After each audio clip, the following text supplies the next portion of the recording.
সুপ্রভাত বন্ধুরা, মডেশ মামাতে অন্য একটি ব্লগে আপনাদের সবাইকে স্বাগত। এখন আমরা হাজব্যান্ডের পিসির বাড়ি বাঁকুড়াতে আছি। সকালে ঘুম থেকে উঠেই আমরা মাঠে চলে এসেছি, ব্রাশ করব, সঙ্গে মাঠটাও ঘুরে দেখবো আর তোমাদেরকেও দেখাবো। দেখো এখানে কত করলা হয়ে আছে। তোমাদের কার কার করলা খেতে ভালো লাগে? আমার খুব ভালো লাগে। বাড়ি ফিরে এসে দেখি মাসি তেঁতো শাক বাচ্ছে, এগুলো বড়া হবে। পিসি সেই কোন সকালে উঠেছে, গরুর খাঁটি দুধের পায়েসও বানিয়ে নিয়েছে আমাদের জন্য। এদিকে রান্নাও বসিয়ে দিয়েছে, মাছ ভাজা হচ্ছে। আমরা এলে পিসি সারাক্ষণ রান্নাবান্না নিয়ে পড়ে থাকে, এটা ওটা সেটা অনেক রকম পদ করে খাওয়ায়। এখানে দেখো হাজব্যান্ড রেডি হয়ে গেছে, আমরা এখন দামোদর নদীর দিকে যাব। যেতে যেতে তোমাদেরকে অনেক কিছু দেখাবো। দেখো এখানে খড় দিয়ে আলু মাঠের মধ্যে রাখা আছে, আর এখানে দেখো কত কাঁঠাল গাছ। কাঁঠাল এবারে খুব হয়েছে, কি সুন্দর, আমার তো দেখে লোভ হচ্ছিল। এখানে রাস্তার উপর আলু রাখা আছে, কোনো অসুবিধা হচ্ছে না। আমরা এমন টাইমে এসেছিলাম তখন অত সবজি নেই, সেই কারণে দেখাতে পাচ্ছি না, না হলে অন্য সময় প্রচুর সবজি থাকে। আমরা এখন খালের রাস্তা ধরে এগিয়ে যাচ্ছি। দেখো আমরা তিন মূর্তি। এখানে দেখো বাদাম গাছ লাগিয়েছে, ছোট ছোট গাছ উঠছে, এগুলো পিসিদেরই। এখানে কত ধরনের সবুজ সবজি হয়ে আছে, উচ্ছে, বেগুন, অনেক রকম সবজি। এই দেখতে দেখতেই আমরা খালের পাড় ধরে এগিয়ে যাচ্ছিলাম। হাজব্যান্ড বারবার বলছিল আমরা এই রাস্তা দিয়ে হেঁটে হেঁটে যেতাম। বলতে বলতেই দেখো আমরা নদীর পাড়ে চলে এসেছি। আর কত বালি দেখো, কি সুন্দর চকচকে ফ্রেশ বালি। আর এবারে জলটা না পুরো একদম ভর্তি, কানায় কানায়। হাজব্যান্ডকে বলছিলাম দেখো ওই একটা নৌকো, চলো ওটা নিয়ে নদীতে ঘুরে বেড়াই। তারপর ভয় লাগছিল, কেন জানি না, কেউ নেই তো নৌকোতে। যদি কেউ থাকতো ওনাকে কিছু টাকা দিয়ে একটু ঘুরে বেড়াতাম। কেউ নেই, কোথায় ডুবে ডুবে যাবো বাবা, চড়া বালি আছে কি আছে। আর আমার ছেলেকে দেখো ওখানেই হিসু করতে হবে। এবারে নদীর জল এত বেড়ে গেছে যে এটা দিয়ে উপচে পড়ছে। ওইদিকের গেটটাও খোলা আছে।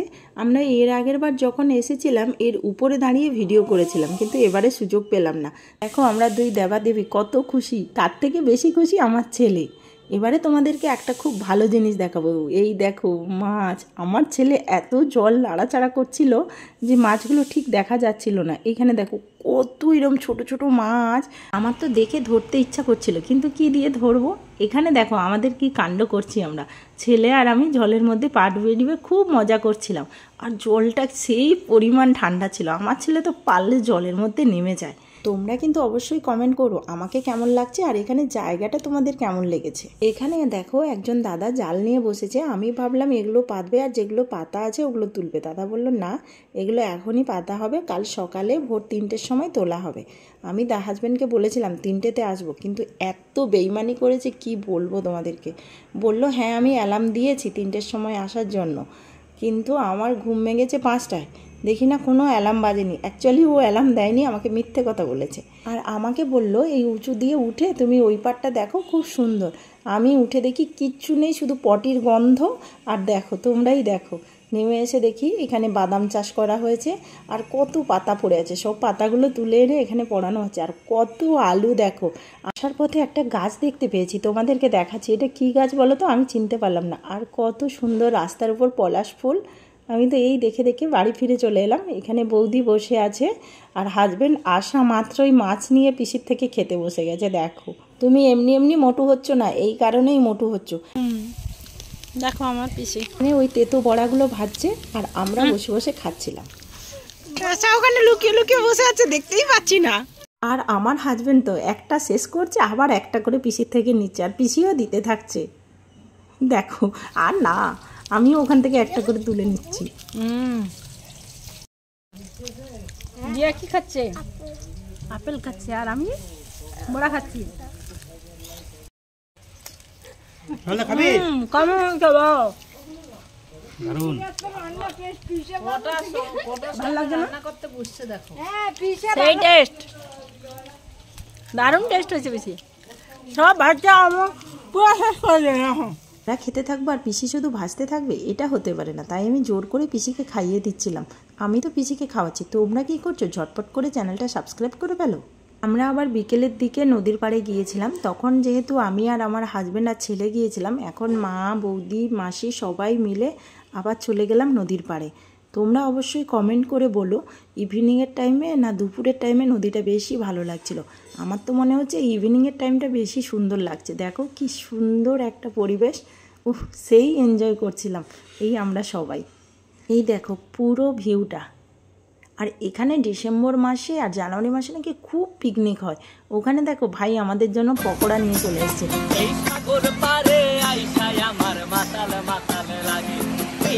ভেজ পকোড়াটা দারুণ টেস্টি ছিল, কিন্তু চাউমিনটা একদম বাজে ছিল। এরপর আমরা হাত পা ধুয়ে চলে গিয়েছিলাম মন্দিরে। দেখো কি সুন্দর রাধা কৃষ্ণের মূর্তি। ওখানে জিয়া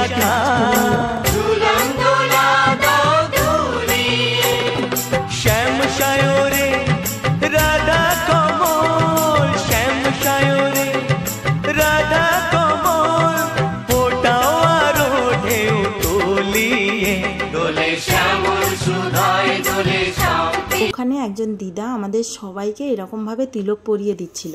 আমরা কিন্তু কিছু বলিনি, উনি নিজের থেকে পরিয়ে দিল। দেখো আমরা সবাই কি সুন্দর লাগছিল না। নাম করে সবাই বেরিয়ে চলে এলাম। আসার পথে দেখো এই পিসিদের বাজার, এটা নিত্যানন্দপুর বাজার বলে। এখানে দেখো একটা কি সব খেলা আছে, এরকম ঘুরিয়ে ঘুরিয়ে নাকি প্রাইজ পাওয়া যায়। আর হাজবেন্ড বলছে এটা নাকি খুব মজার খেলা, কি জানি বাবা।